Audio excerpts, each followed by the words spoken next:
हाँ नमस्कार, मैं वेद प्रकाश धाकड़ है हरियाणा में आपका हार्दिक स्वागत अभिनंदन है। और इस वक्त हम खड़े हैं गांव खरक खुर्द में, क्योंकि खरक खुर्द इसलिए हम पहुंचे हैं क्योंकि पंचायत चुनाव की रणभेरी कभी भी बच सकती है। सरकार बहुत जल्द चुनाव करवाने के मूड में है। अभी हाल ही में नगर निकाय चुनाव संपन्न हुए हैं और इसके तुरंत बाद अब सरकार पंचायत के चुनाव करवाना चाहती है। और इसी कड़ी में आज हम पहुंचे हैं खरक खुर्द गांव में और हमारे साथ मौजूद हैं सुंदर सिंह उर्फ काला भांजा के नाम से फेमस है ये और जिला परिषद की तैयारी में जुटे हुए हैं। सुंदर सिंह जी, स्वागत है आपका धाकड़ है हरियाणा। स्वागत है जी, राम राम आपको। राम राम। और कैसे हो बाबू जी आप? बढ़िया जी। और आप कौन से वार्ड से चुनाव की तैयारी में जुटे हैं? वार्ड नंबर 4 से है जी अपना। अच्छा, वार्ड नंबर 4 में कौन कौन से गांव आते हैं? इसमें है गांव खरक खुर्द, खरक कला और रिवाड़ी, कुलपुरा, नाथवास, पालवास। सर, इन गांव में आपने जैसे दौरा किया है, लोगों से मेल मिलाप बढ़ाया है, तो इन गांव में मुख्य तौर पर कौन कौन सी समस्याएं हैं? भाई साहब, हर एक गाँव में समस्या अलग अलग है। किसी गांव में कुछ है, किसी में कुछ है। पानी और लाइट की तो हर एक जगह है, लेकिन हर एक गाँव की अलग अलग समस्या है। तो इन समस्याओं का समाधान, जैसे जनता आपको मौका देती है, तो किस प्रकार इन समस्याओं का समाधान आप करेंगे? जैसे मान लो भाई, ये जो गांव राम ने मेरे को आशीर्वाद दिया, और ये आशीर्वाद पाने के बाद में जिस गांव में जो भी सुविधा होगी, वहाँ के जो सरपंच साहब हैं उनसे कंधा से कंधा मिला के हम एक कमेटी बना के गांव की समस्या को दूर करने की कोशिश करेंगे। अच्छा सर, जैसे आपके वार्ड है, वार्ड में है बहुत से घर ऐसे भी हैं जिनके घर टूटे फूटे हैं।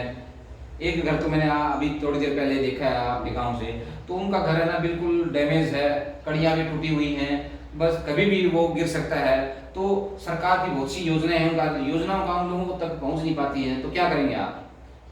ये जो जिम्मेवारी मेरे पास आएगी, गाँव राम मेरे को देगा, जनता मेरे को देगी, जिम्मेवारी को मैं अच्छी तरह से निभाऊंगा।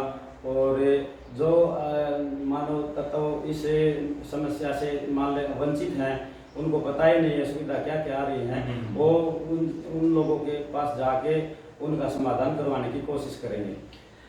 आज भ्रष्टाचार एक बहुत बड़ा मुद्दा है और जैसे आपको भी पता है, बल्कि पूरे देश में आज भिवानी की चर्चा होती है, क्योंकि भिवानी में हजारों करोड़ के घोटाले हुए हैं और इन घोटालों में नगर परिषद के चेयरमैन और वाइस चेयरमैन दोनों सलाखों के पीछे जा चुके हैं और भी कई कर्मचारी और कई दलाल भी सलाखों के पीछे हैं। जब आपको जनता मौका दे देती है, तो आप भ्रष्टाचार पर अंकुश लगाने के लिए किस प्रकार से कदम उठाएंगे? भ्रष्टाचार पे तो देखो, सबको एक ही साथ होके काम करना पड़ेगा। और रही बात क्या है कि भाई भगवान का दिया मेरे पास में सब कुछ है, मेरी नीयत और सोच है भाई गांव में, नगरी में और समाज में अच्छा काम हो, ठीक है। और अपनी तो भावना के ऊपर बात होती है। मेरी जो सोच है, मैं सोचता हूँ कि जनता मेरे को एक बार वार्ड नंबर 4 मेरे को एक मौका दे, मैं तन मन धन से सेवा करूँगा। सर, जनता ने आपको मौका दे दिया, आप पार्षद निर्वाचित हो गए, तो सबसे पहले कौन सा काम करेंगे? सबसे पहले तो अपने गांव में जो मेन समस्या पानी की है, वो हमारे सरपंच साहब और सरकार से मिलके इसे पानी की समस्या को दूर करने की कोशिश करेंगे, जितनी होगी उतनी। उसके बाद में तो जैसे जैसे टाइम बीतता रहेगा, समस्या आगे आएंगी, उनका समाधान होता रहेगा, लेकिन तन मन धन से समाधान करेंगे। जैसे हर गांव में पानी की समस्या है, तो पानी की समस्या का निदान आप किस प्रकार करवा पाएंगे? देखो, ज़्यादा जो सहयोग होगा तो सरकार से ग्रांट क्या आएगा क्या नहीं आएगा ये तो मेरे को अभी नहीं पता है, लेकिन मैं जहाँ तक कोशिश करूँगा वार्ड नंबर 4 में और इतनी एक ऐसी बड़ी टंकी बन जाए जिसमें 5-6 टैंकर एक बार में आ जाए, तो जो लेडीज़ हैं, माता बहन हैं, वहाँ से मान लो टूटी का प्रबंध करें, वही टूटी में से अपना पानी ले जाएं, ठीक है। धीरे धीरे जो सुविधा मिलती रहेगी गांव में बढ़ाते रहेंगे। और फिलहाल तो यही है मेरे मन में कि भाई जैसे कि हर एक गाँव में 4 नंबर वार्ड में 4 गाँव हैं ना 7 गाँव हैं, उनमें ना पानी की समस्या ज़्यादा है।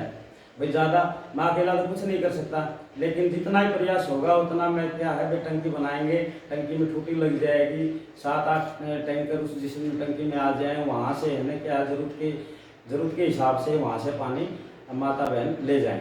तो सर ये चुनाव से पहले करवाएंगे, चुनाव से बाद में? चुनाव के बाद में करवाएंगे जी, क्यों बजट ज़्यादा है। ये 10-5 हज़ार रुपये का काम है नहीं, इतने का काम हो तो मैं कल ही करवा दूं, लेकिन जैसा है कि भैया पर बजट ज़्यादा है, जो जनता मेरे को सेवा का मौका दे तो मैं ऐसे कार्य काफ़ी करवाऊँगा। बहुत धन्यवाद सर। सर आपकी बात करते हैं एजुकेशन की, कहाँ तक आपने एजुकेशन की और कहाँ एजुकेशन प्राप्त की? मैं +2 पास हूँ और खरक के गांव में ही मैंने ये पढ़ाई की है, और पहली से लेके +2 तक मैंने खरक गांव में ही पढ़ाई की है। जैसे आपका नाम फेमस है काला भांजा, तो काला भांजा किस तरह नाम फेमस हुआ और किस प्रकार से हुआ सर? ये बचपन से ये नाम काला तो वैसे ही प्रेम प्यार में बोलते हैं लोग, और धीरे धीरे जैसे भी मेरा कारोबार, भगवान ने ट्रांसपोर्ट का मेरा काम है दिल्ली में, जैसे भगवान ने मेरे को आशीर्वाद दिया तो उसमें से कुछ परसेंट मैंने धर्म कर्म के लिए निकालना शुरू किया। तो जैसे भंडारा है या गौ की सेवा है या रामबाग है या कोई भी धार्मिक समाज सेवा के लिए जो भी कार्य है उसमें मैंने बढ़ चढ़ के भाग लिया। 1000, 2000, 10,000, 50, जैसे मेरी गुंजाइश थी। मेरी सोच अलग है, बिल्कुल ही अलग है ना। तो मैंने फेमस होने का कोई सपना है मेरा है जनता की सेवा करने का। एक मौका जनता मेरे को देती है तो मैं तन मन धन से और बड़ी संघर्ष करके मैंने सेवा करूँगा।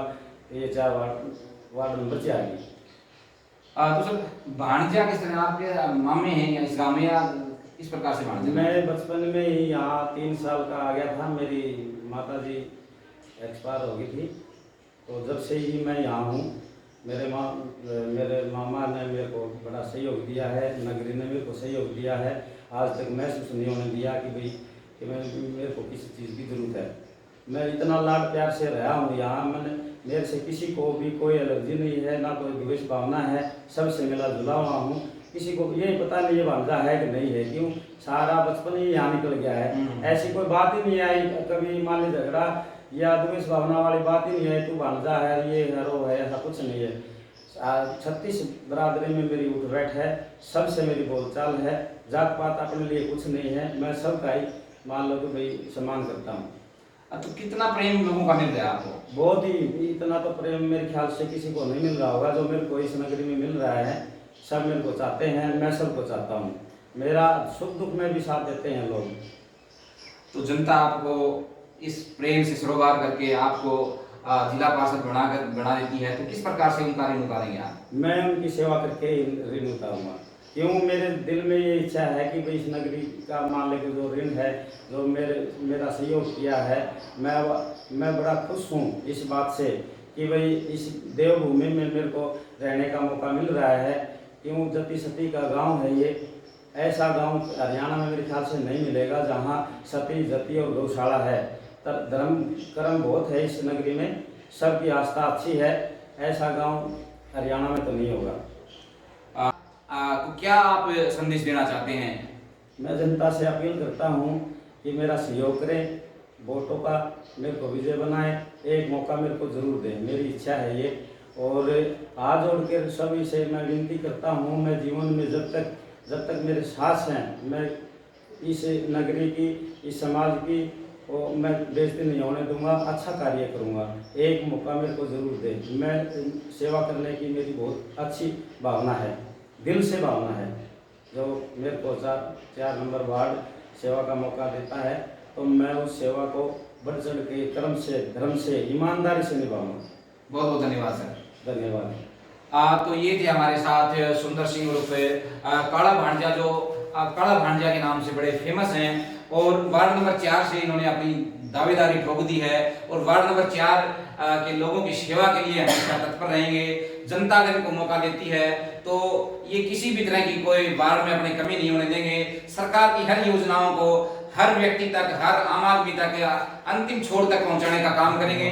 तो जनता को चाहिए कि वार्ड नंबर 4 से सुंदर सिंह उर्फ काला भांजा को अपना आशीर्वाद और प्यार दे करके विजय बनाने का काम करें, ताकि आने वाले समय में वो आपकी सेवा कर सके। धन्यवाद। मैं वेद प्रकाश धाकड़ है हरियाणा।